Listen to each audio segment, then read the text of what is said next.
before he got the opportunity to make Moonlight. So never give up. Without commitment, you'll never start. But more importantly, without consistency, you'll never finish. It's not easy. If it was easy, there'd be no Kerry Washington.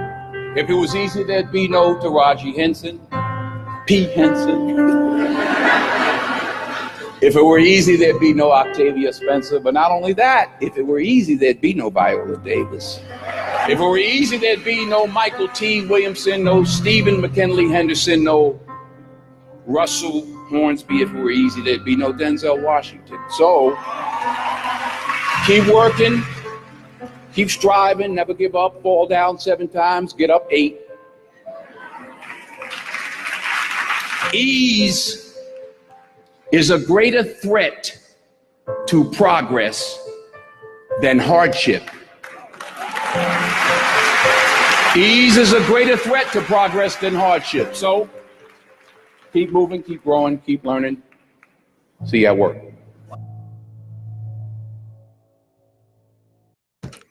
Welcome, welcome, welcome. It is Wednesday, June the 6th, 2018. I'm in the studios of WLTT 1180 AM. I am Dawood El-Amin. The show is called No Cover, Straight Talk, No Chaser. I'm your host, Dawood El-Amin, coming to you out of the port city of Wilmington, North Carolina. Wilmington, North Carolina, home of the 1898 massacre riots, coup d'etat, however you want to call it. Wilmington, North Carolina, where we got to get some stuff done. Sorry I wasn't with you on Monday. You all that regularly tune in. Hey, Keith, the chef is in today. The world knows. Hey, I got to stop the presses right there. 910-765-0097. When the chef come in the house, I got to stop the presses. The world-renowned chef, Keith Rose, is in the house. So I'm feeling good. I just made my day. Boy, peace up, brother. Peace up. I just made my day. We're on Facebook family, on our Facebook Live site, as well as the Gospel Joy site. You can catch us on Facebook there. 910-765-0097 if you want to call in to talk today or talk about what I want to talk about. I'm sorry I missed Monday, but I'm gonna be honest. Y'all know I like to confess. So let me tell y'all what I had to do Monday. I had to spend some time with my wife, and I had to take the day off and say, you know what? I've been doing this work for 30 years now. 30 years. I've been advocating for my people, working in my community, striving for my community some 30 years. And I realized Monday I needed to take the day off of the show. I needed to stop for a second and spend some time with my wife and make sure that we were on the same sheet of music and that we were prospering and moving in the direction we needed to move in. Sometimes me and we got to do that. And so I just had to stop. I said, no. I'm doing this, and she's allowing me to do this 3 days a week. I have to study sometimes to get my shows together. I have to concentrate on what I'm doing. In writing my books, No Covers, I have to spend time writing where I have to be secluded in the room by myself. And, Monday I said, my wife's off work. And she goes to work 12-hour shifts at Corning, and she does her thing. You know what? Hey, I see y'all on Wednesday. So I'm sorry if I missed out on Monday. I'm sorry. I apologize. But sometimes you just got to do what you got to do. I had to spend some time with my lovely wife and make sure we good. Because if home ain't good, I ain't good doing what I'm doing. I got to make sure home good first. It took me years to learn that. I had to make sure home is good. Because sometimes we can get so wrapped up in what we're doing as men, or we can get so wrapped up into the message, so wrapped up into the mission, so wrapped up into what we're about, so wrapped up into ourselves, because really it's our ego. When we're on these mics, so it's our ego. When we out in the community, it's our ego. When we're in front of the mayor, it's our ego that's making us do what we do. Let's just be honest. It's our ego that's driving us. We love the accolades. We love them. That's real. And then, if at home front, you have to make sure home front is squared away. Home first. That's Robin. That's Robin. I got my amen crowd in today. Robin said home first. Good afternoon, Mr. Lamont Russ. This brother been with me for a minute. We on Facebook page today. If y'all have tuned in. 910-765-0097. Lamont's been with me since the days of Sweet House of Soul. We were down there kicking it sometime. I was one of my DJs was producing at the time, and he's still been kicking it. He's been dealing with some illnesses back and forth. He got a lawn care service. I'm looking for you to launch this summer, brother, because I want to put you in a directory, and I got grass and knee cutting. So let me know when. Give me a call. Got a lot I want to talk about today. A lot on my mind. I'm going through the week. Michael, I see Michael is joining us, and me and Michael had a good conversation last night. He's one of our long-time listeners, long time on the air. I see you coming. Before I get good, because I get busy, I forget things. Making the Impact Banquet, June the 23rd, 2018 at 7 p.m. Making the Impact. I think Bishop put this on the calendar. Make sure I announce it, and so I won't forget. Making the Impact Banquet, June the 23rd, 2018 at 7 p.m. It's going to be at the Coastline Convention Center. You come out for a night of music, honorees, silent auctions, and impactful information. You are supporting CLI Radio. You're supporting the station here. Victoria, Nikki, appreciate y'all coming in today. You're supporting the radio station when you do this. This is ours, y'all. This is ours. This ours. This our station. It's ownership, Black ownership. You got to support that. You got to support what we're trying to do here. You got to support it. I need you to support it. I need you to support the Impact Banquet. So come out. Tickets are $45. Tables are $360 for a table of 9. I got a no covers table. So you all that's in the listening audience, I still got seats available at my table. I want you to hit me on the inbox. We'll work something out. If you can't afford the whole 45, let me know. I'll find you a seat at the table. Make sure you get in contact with Salam, brother Victoria. Kahan, I appreciate you, brother, as always. Now, I got some stuff I want to get off my chest today. If y'all can bear with me for a minute and bear with me for the next half hour. And if you want to call in, I won't bite. 910-765-0097. I promise you I won't bite. I saw a video over the weekend that I thought every pastor should have had in the church on Sunday morning. It was a video of Houston Moore. I don't know if you all have seen it, and you all that didn't seen it. Lamont, I will give you a call. I saw the video, and it was very disturbing to me. I called it uncultured anger, and you all that have been posting with me over the last couple of days on this particular video, I appreciate your comments. I called it uncultured anger because I saw wild children, wild middle-aged adults, and wild adults. There was an arrest that was going down in Houston Moore. The officers were well in their rights to make the arrest. I've checked. So anyone want to question me on this, I did my research. Monday, I was doing research. I checked. I called the officers, found out what was the arrest for. It was a legitimate arrest. And they went in to arrest someone, and they had every right to do so. Because of the arrest, it caused a disruption within the community because all of a sudden, anytime the police come in our community, we want to go buck wild. We want to act the fool. And we have every right to be angry at the blue and white. Every right to be angry sometimes at the cops. Every right to be angry at the police force. But that doesn't give us a right to be stupid. It doesn't give us a right to be stupid. I'm going to call behavior as I see it. I'm no covers. That's what I do. I call it like I see it. The children, the adults, the middle-aged adults, the teenagers, if those cops had opened fire, they would have been justified. I'll say that again. I don't care if you don't like it. If they had opened fire, they would have been justified because of our behavior, because it's uncultured anger. You got angry and you don't know why you're angry and you don't know how to replace it. You don't know how to act. I define uncultured anger as not characterized by good taste, manners, or education. You're just not using common sense. You got 9 police officers with guns, people. You got 9 police officers with guns. And you're sitting here with babies in the vicinity. Children in the vicinity. It's 9 white police officers with guns on their hips, and you are calling them every kind of name, charging at them. All it would have taken was one person to strike one blow at one of those officers, and we would have been looking at Shopsville, South Africa. And if you don't know what I'm talking about with Shopsville, South Africa, that's the problem.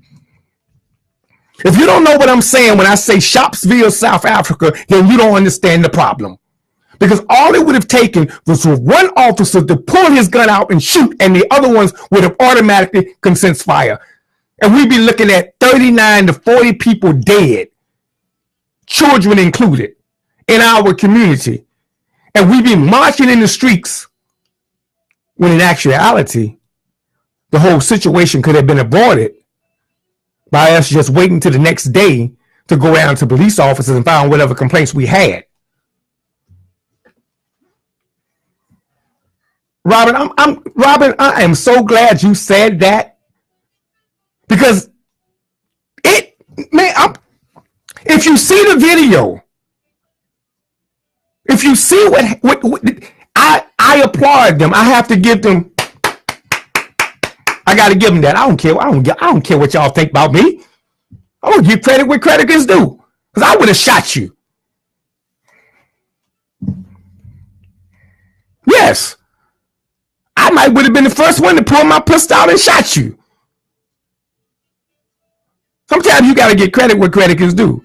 Those police officers, I have to give credit to the WPD, because they held their ground and they did not fire. Because I know in some cities where they would have fired on that crowd. It's called uncultured anger. And let me explain to you what I mean by that. See, my children were taught history from the day when they were born. They know African history. They know African American history. They know Black history. I categorize it in 3 different ways. And so what I mean by that. African history is the history of Africa. My children know the history all the way back to Mali, Timbuktu, Mansa Musa. They know all the history. Yeah, they know how it was colonized. They know how it was captured, and they know past that. They know Egyptology. They know that. They were taught that. American history is your basic history, your basic your W. Du Bois, Booker T. Washington debate. They know that. They know the basic concepts of African American history in this country. Black history is revolutionary history. Black history I call Black history. It's Soul on Fire. You know, Fire Next Time. Those are books that were on my shelf that they saw. Soul on Fire, Fire Next Time. That's Black history.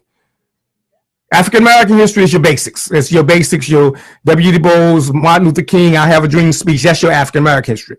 Black history goes to the roots of it. It's like in reggae. You got dance hall and you got roots. You got dance hall, you got Iggy Mouse, and then you got roots, which is Burning Spear. You know, the roots. That's the roots reggae. Then you have your regular reggae. Well, it's the same thing with history. You got your basic history and you got your Black history. Black history is do you have a copy of Soul on Ice on your shelf? Do you have a copy of Native Son on your shelf? Do you know about Langston Hughes' Them Feet? That's Black history. When you know about the Harlem Renaissance and you got those albums, them feet for Langston Hughes, that's called Black history. That's when you go deep. You deep in it. My children know all of that because they were raised in that, and I taught them all of that. So what I call is uncultured anger. Uncultured anger is when children are angry but don't have a slot to put their anger in. See, when you don't teach your children their history, they don't know how to categorize their anger. They're just angry. They're just mad. They go in the Waffle House and start cussing people out because they want to, or they just feel the Waffle House is disgraceful. They're going to kickback jacks and just cuss them out because they feel like, well, that's the policy that's discriminatory to me, so I'm just going to go ahead and cut the food. So they don't have a compartment to put their anger in because they don't know history, because we have not. That is why No Cover stress history so much. I go all the way back to Mansa Musa, Hannibal, those days in Africa. Go all the way back to the history of how Africa was in so many different sections. See, if you understand African history, you will understand why black folks can't get along. We ain't get along in Africa. They got us believing that we all came from a certain part of Africa and that we were put on ships and we should have all got along for some reason. The reason why we don't get along is because technically when we were over there, we were in so many different sections. Africa ain't no little teeny place. It has a history, a glorified history. You have your ups, downs, and below. you got so many different cultures in Africa. So when you study the history, you got so many different languages. We didn't all speak Swahili. You all think we all spoke the same language in Africa. One of the reasons, if you study the African slave trade, one of the reasons why Islam was so important in Africa, because when the Muslims came in and converted most of the Africans to Islam, Islam had what they call classical Arabic. So when you hear on Roots and you hear the sounds that Kunta is able to collect with the Fulani and the Mandingo tribes, it's because they were speaking classical Arabic that was in the Quran that united them together. But they didn't speak Arabic. They spoke the language of their country. So the Fulanis didn't speak the language of the Mandingos. They spoke two different dialects. Everybody didn't speak conditional Swahili. So when you look at the country and you study history, then you can come over here today and see why we are so divided today. We're divided for the same reasons. We are coming from all different types of DNA structure. But what happens is our children are so bitter, so angry. And they really don't know who they're angry at, because you know who they really angry at? You know who our children, when I looked at the Houston Moore video, you know who our children are really angry at? Who they're really mad at? They're mad at us. They're mad at their parents. That's who they're really mad at. They just don't know how to tell you and me that they're mad at us. They're mad at us for leaving them in the condition that they're in, and they don't know how to express it. So what they do is they take it out on who they see as their enemy. When in actuality, I hope y'all don't get mad with me today. Oh, I'm just speaking truth. Michael, you got me on fire. I'm just speaking truth today. They are actually mad at us because we are the ones that left them and continue to leave them in the same condition they're in. So I call it uncultured anger. Anger that's just out there. Anger that's just in a state of confusion. And they really don't know how to put it in a certain compartment because they don't have the history background or the history makeup to direct it in a certain place. There was a shooting last night, you all, on 11th Street, 7th and 11th. I got it late last night. I was like 9 o'clock. I woke up and I said, let me check my page. And I saw that there was a shooting on 7th and 11th. I checked the news and it said a black male. It didn't say black male. I just knew it was a black male. The way it was at. It was 11th Street. 700 block. And I immediately thought it was some students of mine, because I have students that live in that area, and I was praying to God. I said, Lord, please, not one of my students. And it wasn't, but it was an older gentleman. I did some research today and come find out that it was a beef going back and forth with some younger people, and then that may have triggered the accident, or triggered the killing, because it wasn't an accident, it was a killing. It was meant to be. And I said today, here we are in June. First part of June, we're dealing with another killing. And meanwhile, over on Military Cutoff, they're going to build a multi-million-dollar development called the Avenue. Now we got Mayfair over there. They're going to build another military development with a hotel called the Avenue. Steady building up the city. They started building, we started shooting. So I asked Deborah, I said, what happened to the project over on Castle Street, over at the old bus garage that we talked about doing? What happens to the projects that happen in the Black community that's supposed to give hope to the hopeless instead of we keep getting despair? See, we have to understand when those children in Houston Moore look at us, that's who they're angry at. They're really angry at us for leaving them nothing because we are so discombobulated and disunited that we won't come together for a month. We have a best garage over on Castle Street, a development that could have taken place. And we won't pool our resources enough together to make sure that development goes off the ground so that our community will start to build and have businesses and a thriving income and jobs in our community the same way they got at Military Cutoff, where our children want to go work at now because they're thriving and that's where they have to find jobs at over in their community, which don't want them anyway, but we won't build the same jobs in our community. I say that because I'm everywhere today. I'm sorry. If you all that's not following me, I'm sorry. Brother Theodore, you got me on fire. Thanks for your words the other day. I got to thank my brother Theodore. 910-765-0097. I told y'all call this line. I will not bite you. 910-765-0097. But I know y'all love me on Facebook, so I'm okay with that. I'm okay with your comments. I'm skipping very much today because I got so much on my mind. This last hours stuff I got to do, things I've been working on, and I talked about what I talked about at Mayfair and how they're developing that over there, and how we failed to develop the Castle Street project because we didn't invest our money. So my good friend James Everett, do I see James today? I don't see James Everett online. Are you all familiar with the Tulsa Real Estate Investment Group? If you all do, just text in 910-765-0097. The Tulsa Real Estate Investment Group. If you don't know what I'm talking about, go Google it. It's called the Tulsa Real Estate Investment Group.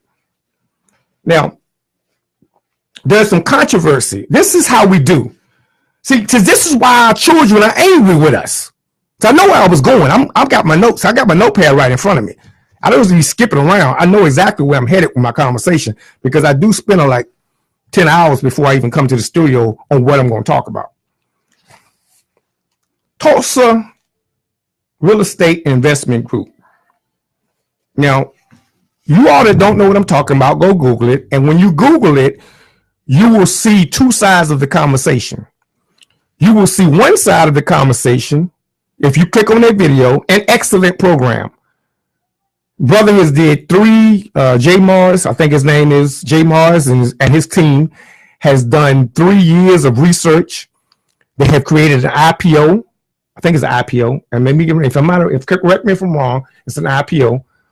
They're a licensed government investment group. And what they're doing is they're going to take the monies that are invested in properties so that they can start building hotels and restaurants and infrastructure within the community. And then what they're going to do is the money that you invest, as of yesterday, right now, you can come in as far as a minimum of $500 an investor and a maximum of $50,000, I think it is. And correct me, James, Everett, if I'm wrong. I think it's a maximum of $50,000 you can invest in the group. And what they plan to do is that you're going to get 8% interest on your money, and they're going to split the revenues 50% between the early brokers, those that invest now, wise and IP, those that come in now. They're going to split the revenues 50% between the profits, 50% between themselves and the brokers. Now, these brothers have spent the last 3 years developing his idea. Yeah. I watch Tone Talk's video, his negative video against him. His problem with the investment group was that they had only put in $15,000 of their own money into the project, and he didn't see it as feasible of us investing our money because he said the investors are taking the biggest risk. I understood what he was saying. Here's my problem. If that's how you felt, you should have kept that private and went and talked to them and asked them why. I have a problem, and I love Tone Talks. I love Tone. I love Tone's information that he gives me. I love his, but if you had a problem with the project, you go talk to them and keep that private. Don't go dissing somebody just because you got a mic and you can. I get fed up with that. So when you look at it from the surface, if they put 3 years of equity in the project, they've already spent their money and their equity in building the project and getting it to become where they're at. They've already spent thousands and 10,000s of dollars into the project. So if you look at the assets and the only thing you see is $15,000, of course, they've already put in sweat equity. So many times we forget about a person's sweat equity. I had this problem one time going in business with someone and they didn't understand my sweat equity of what I put in to get the business off the ground. So when it was time to me to get paid, they was like, oh, you only worth this much. Man, I put in sweat equity for 3 years, 2 years, 1 year to get this thing up off the ground. Sweat equity means a lot. Sweat equity means when you're sitting at home late night and you could be watching the finals and you're sitting there on your computer bed trying to create this plan of freedom for your people. Sweat equity is when you could be doing something else, going to the beach with your family, but you're busy sitting here trying to come up with a concept to free your people and make sure you unchange the economical slavery that they're in. That's sweat equity. So when I look at a person's sweat equity, I have to give them credit for that. So I want you all to go study the Tulsa real estate investment group. I got that, Mike. I got that too. Mike said the controversy is on the IPO. The brother developed that, and what I got was that the brother developed the IPO. He developed it. Let me put it this way. I'm gonna tell y'all like this. I'm gonna tell you how I am. This month, he getting my 500. I'm gonna give him 500 because this is what me and James came up with this concept. Me and James said this. I'm gonna give you 500, but I'm gonna hold you true to what you say you're gonna do with my money. And if you deceive me, I'm gonna come see you. So you may rip me off, but I'm gonna come see you. When I looked into the structure of the group, some of the folks had a problem with the glitter and the hype that they're doing. Sweat equity is prices, Robert said. When I looked at the glitter and the hype, I got what Tone was saying. Tone was saying it's glitter and hype, but this is how we destroy each other. See, this is what we do. See, you know what? And Mike, you will bear me witness on this, is because I this is from personal experience. So I was in an organization that had a 3-year economic plan, and nobody wanted to contribute to it because they saw the leader of the organization was looking good, riding good, and they didn't want to contribute to the plan, the 3-year economic plan that was going to build farmland and can produce growth for our community. So nobody wants to contribute to it. We don't trust each other. I'll trust you, but I'm going to hold you accountable. And so with that, we don't trust each other. What we do is as soon as something comes up, see, Mike, I'm going to tell you on this one, I see a lot of haterism on this one because the brother did his homework. I had never thought about the idea. The idea never came to my head. I've been doing this for 30 years. I had never thought about the idea of creating an investment group that would take the people's money and then reinvest it in developing hotels and properties that we could build off of, that people could go support Because so if I go to Myrtle Beach tomorrow, there's no black hotel in Myrtle Beach for me to support and put my money in. We had the bike fest down in Myrtle Beach last couple weeks ago, Memorial Day weekend. Every one of them people that went to the bike fest spent their money with somebody else other than us. There was no black hotel in Myrtle Beach for them to put their money in. Not of quality standards, because we didn't have spoiled now. We don't shop it. We don't go to rinky-dink hotels no more. We spoil. We're going to 5-star, 4-star, 3-star. We ain't going to no rinky-dink. So there was no hotels for them to go to, but those that are owned by someone else. So what brother said is, we're going to put hotels, we're going to invest in restaurants, we're going to invest in shopping malls, we're going to take this money. And I'm telling you, I like the concept because I don't know if it's true or not, but over the last 72 hours, they have raised over, I think the last time I checked, it was like 6 million, 5 million, over 72 hours of people invested in money in. It's a $5 minimum investment if you only account, and up to, I think you can invest up to 10 to 20,000 as an early broker. I like the concept. I like the idea. I like the fact that the brother did his homework and came up with an idea. I do not like the fact that we'll automatically nitpick as soon as we see something that we didn't come up with. And so many times on this social media site, I see these brothers out here that's making their money. Because see, you got to understand, Tone Talks makes money. Young Pharaoh makes money. Umar Johnson makes money. Dr. Boris Watkins makes money. Every time you hit like, they make money. This is their platform. This is how they make their money. How do I know? Because I'm trying to get there too. I want to make some money one day. So they've thanks, Mike.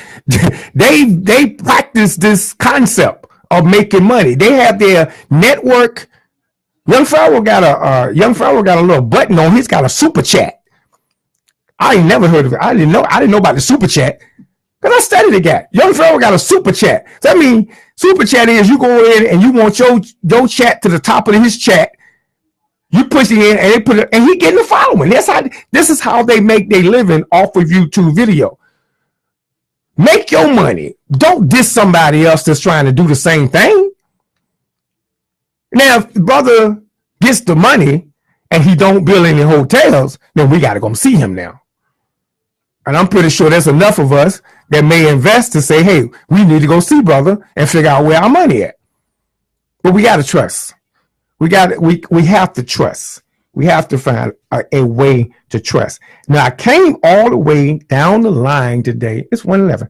I came all the way down. I started off with the first tape of the incident in Houston Mall. So I want to go back to that and show you how I got to where I was at with the trust factor. Our children are behaving with uncultured anger because they don't trust that we have a plan for their salvation. Until they're doing what they know best. They're cutting up. They're doing what I call uncultured anger. They're mad because we didn't teach them anything. They don't have a department to put they don't trust us anymore. So when you go out so somebody said in the video, somebody said, Aquanetta, I think Aquanetta's online. Aquanetta says, see, Mike, you make me see, I love it. I love you all. Mike, Umar is my man. And that school should have been built. And it's a factor of no trust. We don't trust. And that's what happens. I hope I understand you or reading you correctly, but that's the problem. When you tell your people, and in 30 years, I can say, I've always had a history of this. When I say I'm going to do something, I'm going to deliver. I don't care if I got to pawn everything in my house. If I said I was going to do it, I'm going to deliver on time at the time I said I was going to do it. That is how you earn trust. And our children don't have the trust because we keep telling them we're going to deliver, but we don't deliver. Thanks, Mike.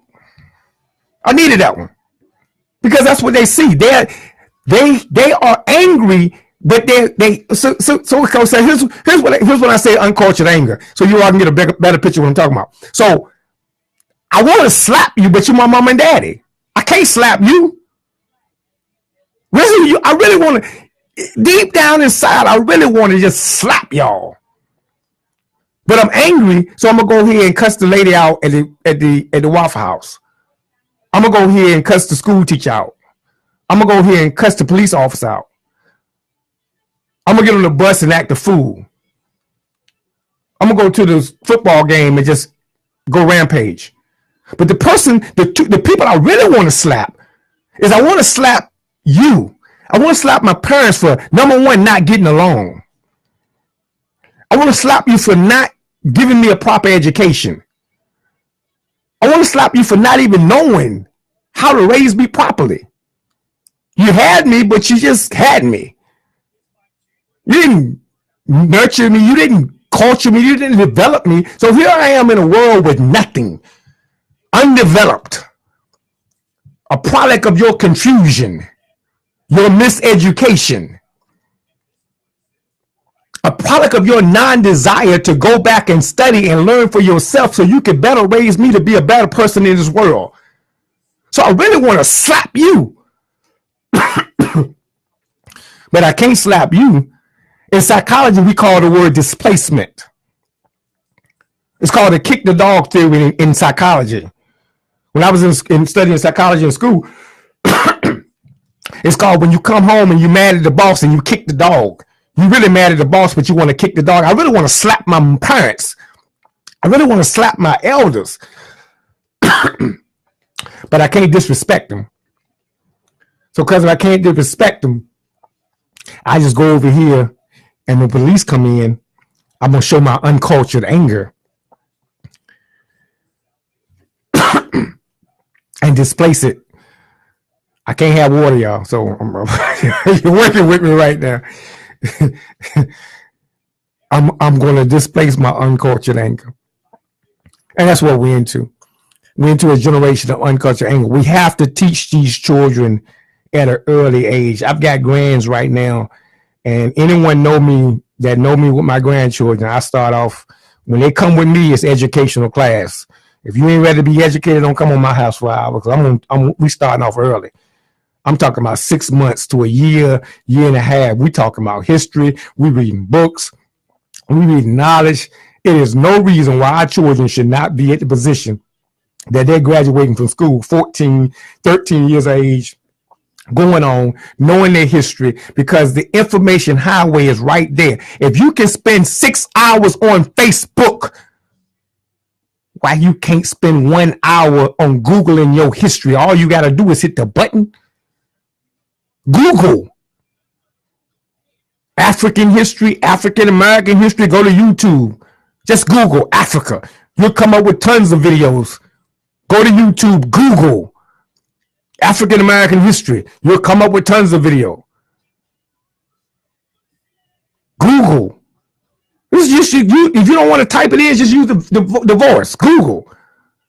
Learning about Black history. You're going to come up with, a good site. Let me give y'all a good site I always use. Because people I like to share. African American Registry.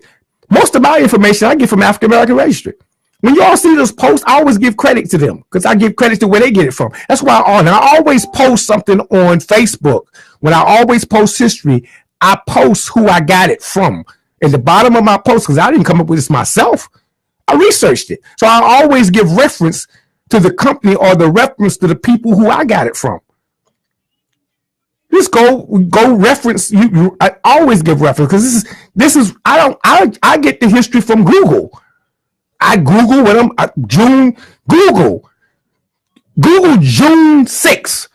What happened in Black history on June 6th? Something's gonna come up in your Google. All you gotta do is use your mind. Use the button. You got this.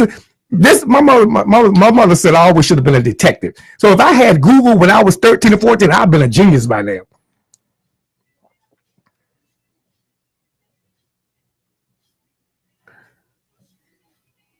I just got a comment. What about the parents who haven't failed and have successful children?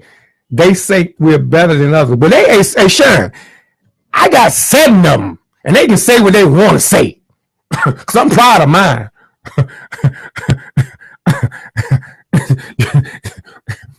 I got 7. I talk about my turn. Let them think what they want to think. Because what you didn't do, what you did was what you were supposed to do as a parent. So Sharon, do not let them think and say. She just asked a question. Sharon, look, let them say what they want to say about yours. She asked a question. She said, what about the parents who haven't failed and have successful children? They say we think we're better than others. You are. Don't get mad at me today. I'm sorry. It's Ramadan. I'm having a good time, and I told y'all I just spent the last day with my wife, so I'm really in a good mood. Sure, let them think what they want to think. You did the right thing. You did what you were supposed to do for your children. I got 2 children in Fayetteville that play the violin. I got one that's a rapper, and he's still trying. He's making it, but he makes good music. I love him. And one that works at a hospital and used to work at the airport. I got a daughter that went to ECU. She came back home. She's going back to school again this year. She's going to graduate to get her BA. I got 3 that went through the early college program and graduated with a 2-year degree, associate's degree. Yeah. Love them to death. Did the right things, did everything I asked them to do. I got one to get up every morning and go to work on time every morning. Pays his own car note, pays his own bills, admin to jail. Haven't had to pay bail money for one of my children yet. Knock on wood. Yeah, never be ashamed. Never be ashamed. You think you better than everybody else? They are better because you raised them better. You didn't have them out there wilding out. Don't ever be ashamed about that, sister. Don't ever be ashamed. And somebody might say you think your children better than everybody else because you raised them the right way and you taught them how to say yes, ma'am, and no, ma'am, and yes, sir, and no, sir, and how to open the door for you when you get in the car. And made sure they pulled their pants up and went to school and got good grades and then cussed the teachers out. Made sure their bags and lunch was packed. Made sure they washed the dishes in the house and know how to fold clothes. You made sure they were good, productive human beings in society. Don't ever feel ashamed about that. Because I'll never feel ashamed about mine. Never feel ashamed. Theodore said, remove yourself from their presence.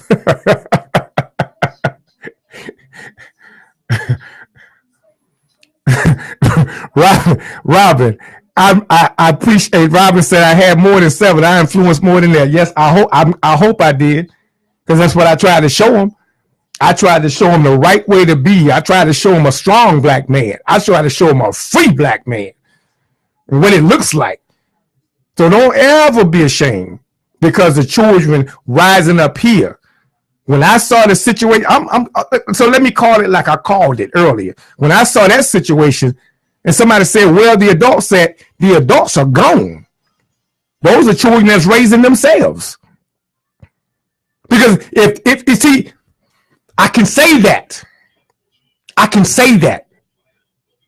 Because if it had been my child, any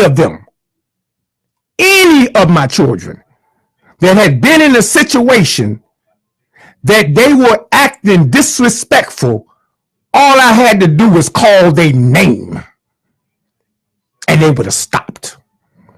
Now I'll take that to the bank. In 20 years, until this day, any of my children that in any situation acting disrespectful, all I got to do is say their name because I named them myself. So I'm an old roots man. Behold, the only thing greater than thyself. Every one of my children, when they came out, I took them up to the air and I gave them their name in their ear. Behold, only thing greater than thyself. And so they knew what their name meant.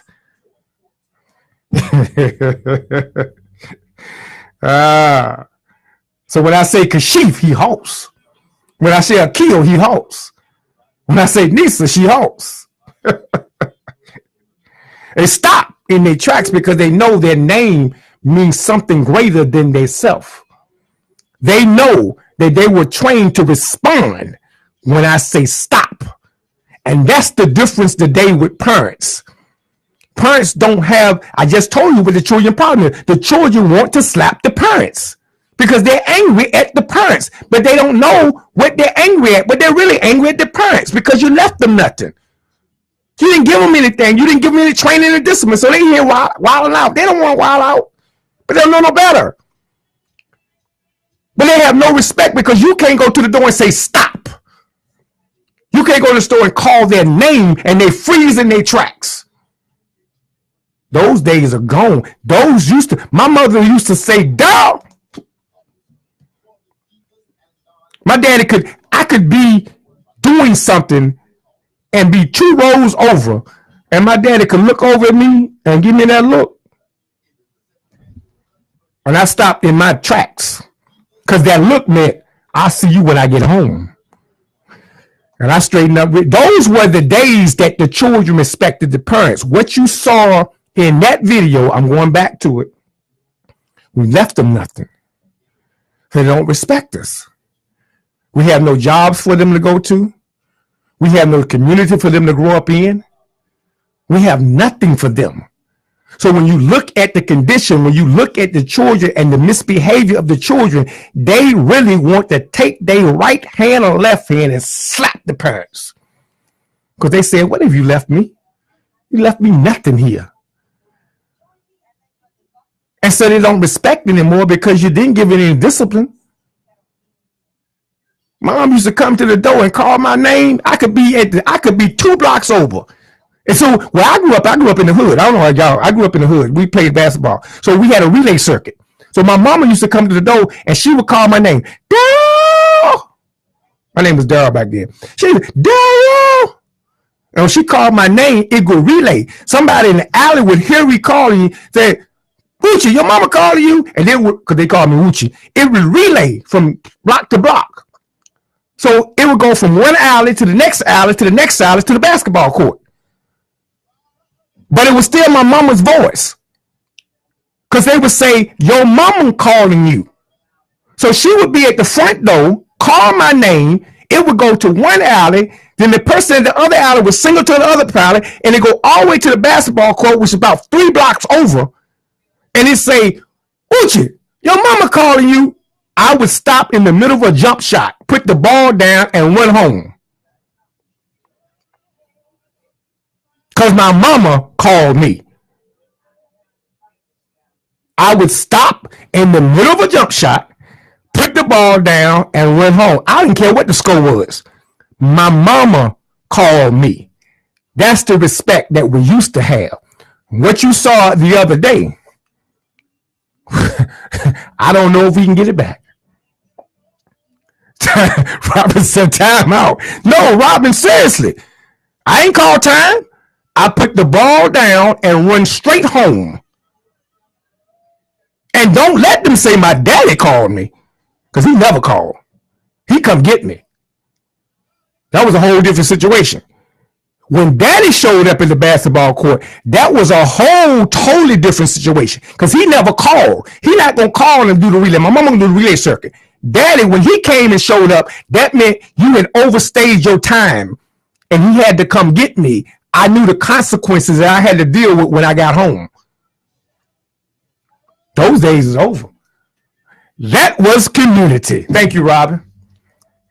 That was community. So Deborah said today, we need to get back to taking care of ourselves. I said we declawed. Can't send cats back to the alley when they declaw. I don't know what we do, people. Y'all tell me. Inbox me. Talk to me. Let me know. But yeah, Robin, that was community. I love y'all. I love this show. I love this station. June the 23rd, 2018 at 7 p.m. I want all you all that have tuned in and listened today. You all on my Facebook page. I need you all. Hey, If you can't afford the whole $45, inbox me. I'll try to work something out with you. I gotta get my table full. I need 360 at my table. So I need 9 people at my table. I'm gonna have a no covers table at the Making an Impact banquet. You all that support the radio show, I need you to. I want to see y'all that night. I want to eat with y'all. I want to break some bread with y'all. Come out. It's $45 a person at the Coastline Convention Center with June 23rd, 2018 at 7 p.m. We got a night of music, honorees, silent auctions. We got some, when I say impactful information that night, come out, because we got some impactful information that night that you got to hear, because y'all gonna like what you hear now. I'm telling you, be the first to hear it, because some new things are coming in the air. You probably already heard it already, but that's what we're talking about. So come out that night, June 23rd, 2018, 7 p.m., Coastline Convention Center, the Making an Impact banquet. And I want you all to be a part of the no covers table. Hey, if I get enough, I get 2 tables. You know, talk to me, inbox me, and let me know if you can make it. Inbox me and tell me you can make it, and then we'll make sure you get a ticket to get there, because I really want us to make a good showing. I really enjoy the support. I very seldom ask you all for anything, so I'm asking you all now to help support CLI Radio and what we're doing here at the station. I'll see you all on Friday. We're going to be right back with, I think I got Hustle and Muscle in the house again this Friday. If I don't, I got another special guest for y'all. We're still talking about Healthy Fit Friday, Healthy Living Friday. We'll be back and see you then. Peace and blessings.